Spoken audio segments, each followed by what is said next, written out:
Today we're gonna talk about something mysterious, kind of ghost-like when you pull up in a Ghost or a Foreign. FabFilter ProQ4 has like a secret weapon. Actually has a couple called like dynamic processing. There's also like a new kid in town. His name is Spectral processing. Like they're really cool. Do you want to meet him? So I'm going to start off by explaining what dynamic processing is actually and how FabFilter handles it. So normal EQ, it just adjusts the gain up or down on a specific frequency band. We know compression handles dynamics by whenever a signal crosses the threshold, it'll kind of clamp down based on the attack and release settings of the compressor. Dynamic EQ combines compression and EQ together. Dynamic EQ, you can click on any one of these EQ points or create a new EQ point. You're able to actually compress or expand within that small customizable frequency band. Click any one of these points. So let's see, look at see, I cut some stuff here at like 400 to 500 hertz, this little area right here, because as you can see on the analyzer, it's kind of poking through. When we just look at the vocal performance here, that frequency may not always be offensive or too much. Maybe it's only offensive or too much during certain singing notes Jack hits, or maybe it's the way he's using his voice. Look closely here at this band right here. Me so sexual.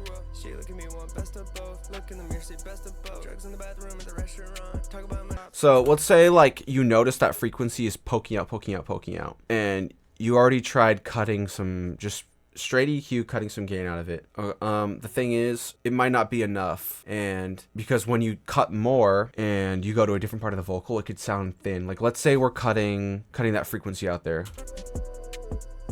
Kind of this boxy low mid thing. Cut too much out of that, it could sound thin. Let's try cutting too much out of that and see what it sounds like, right?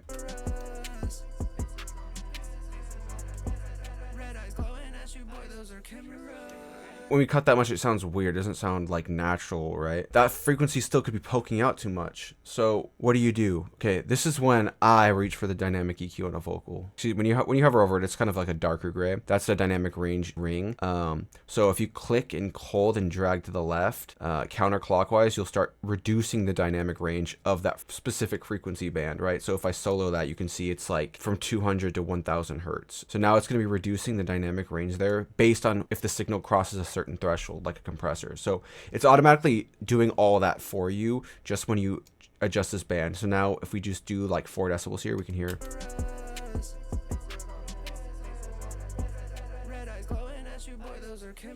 Yeah, I mean 4 might be too much, but this is just an example. I didn't know exactly how this would sound.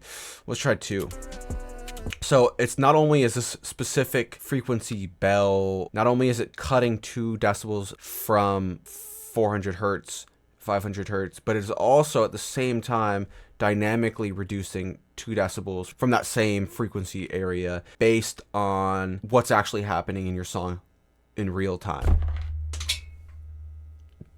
So we can actually, if we don't click anything, we just do that ring, it'll do automatic mode, automatic release, automatic attack, automatic threshold, dynamically based on what's actually happening in your song. It tries its best to keep up with that, right? So, but if we click here, these little 2 arrows right here, it'll actually open up the customizable panel. You want to get more in depth and get more, honestly, do I do that very often? Do I go and customize this dynamic behavior panel? No, but let's look at it, right? So when you have this threshold at the very top, it keeps it on auto, but I could lower it. So if I have it right here, threshold's at 1 decibel, negative 1 decibel. Our signal's not even loud enough to cross that threshold. So you could be you could actually be very precise with this. Like if I didn't want it to do too much, let's try a little bit like negative 8.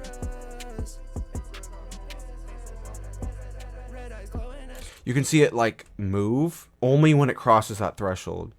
You also have the attack and release settings here. So 50% here on attack and release means equivalent to auto apparently. But if you do a faster one to the left, it's a faster attack or slower attack.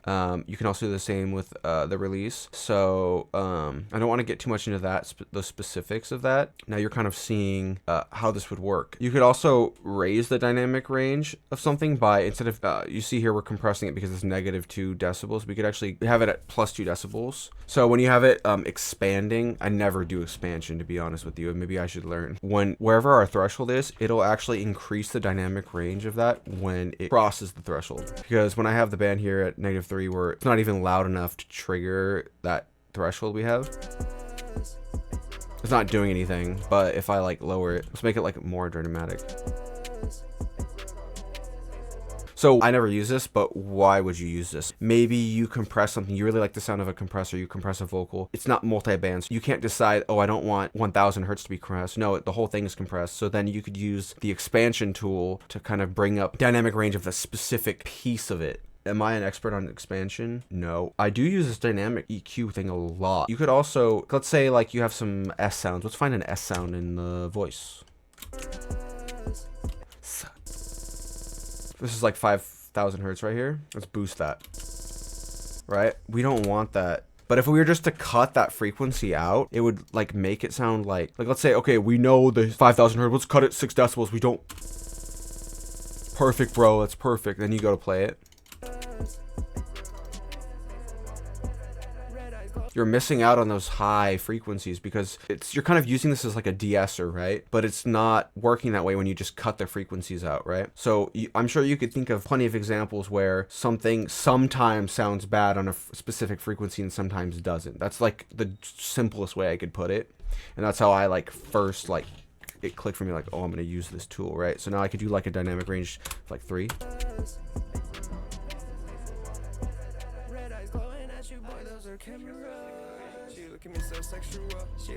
Boom, that was a whole lot. But what is the spectral part of this? The spectral button at the top of the dynamic range ring toggles between normal and spectral dynamics processing. So we have dynamics processing and spectral dynamics processing. In spectral mode, ProQ4 doesn't change the gain of the whole frequency band, but triggers per the specific frequency within that band when it exceeds the threshold, leaving other frequencies untouched.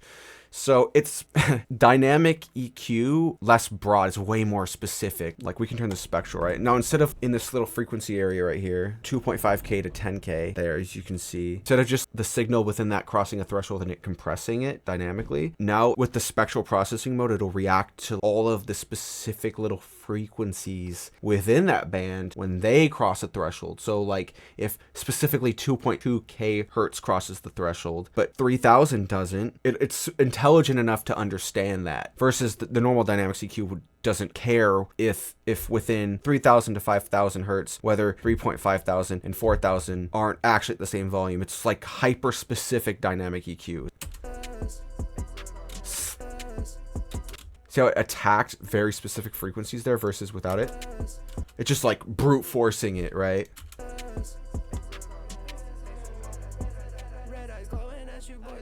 It's like red eyes, and then different frequencies were triggered when it said glowing at you. It's just really cool.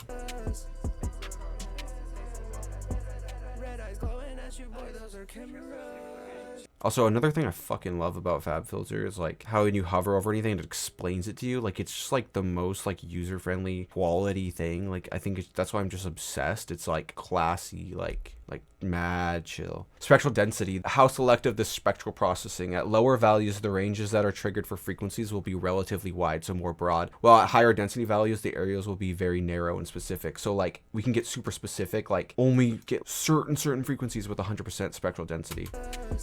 Now it's like sharp. Versus let's see what that looks like at 0. Oh yeah, you can see it just visually. Like I said, if you just like don't click that button, it'll just figure that all out for you automatically. And actually, like, we don't want to think for ourselves. We just want everything to be done for us, right? Anyways, go to safeguardsound.com for presets. Hit me up on Instagram or YouTube or email to buy a mix, to get lessons. Mixes start at $70 per mix. Masters at $30. Less than $60 per hour. Fuck with a kid.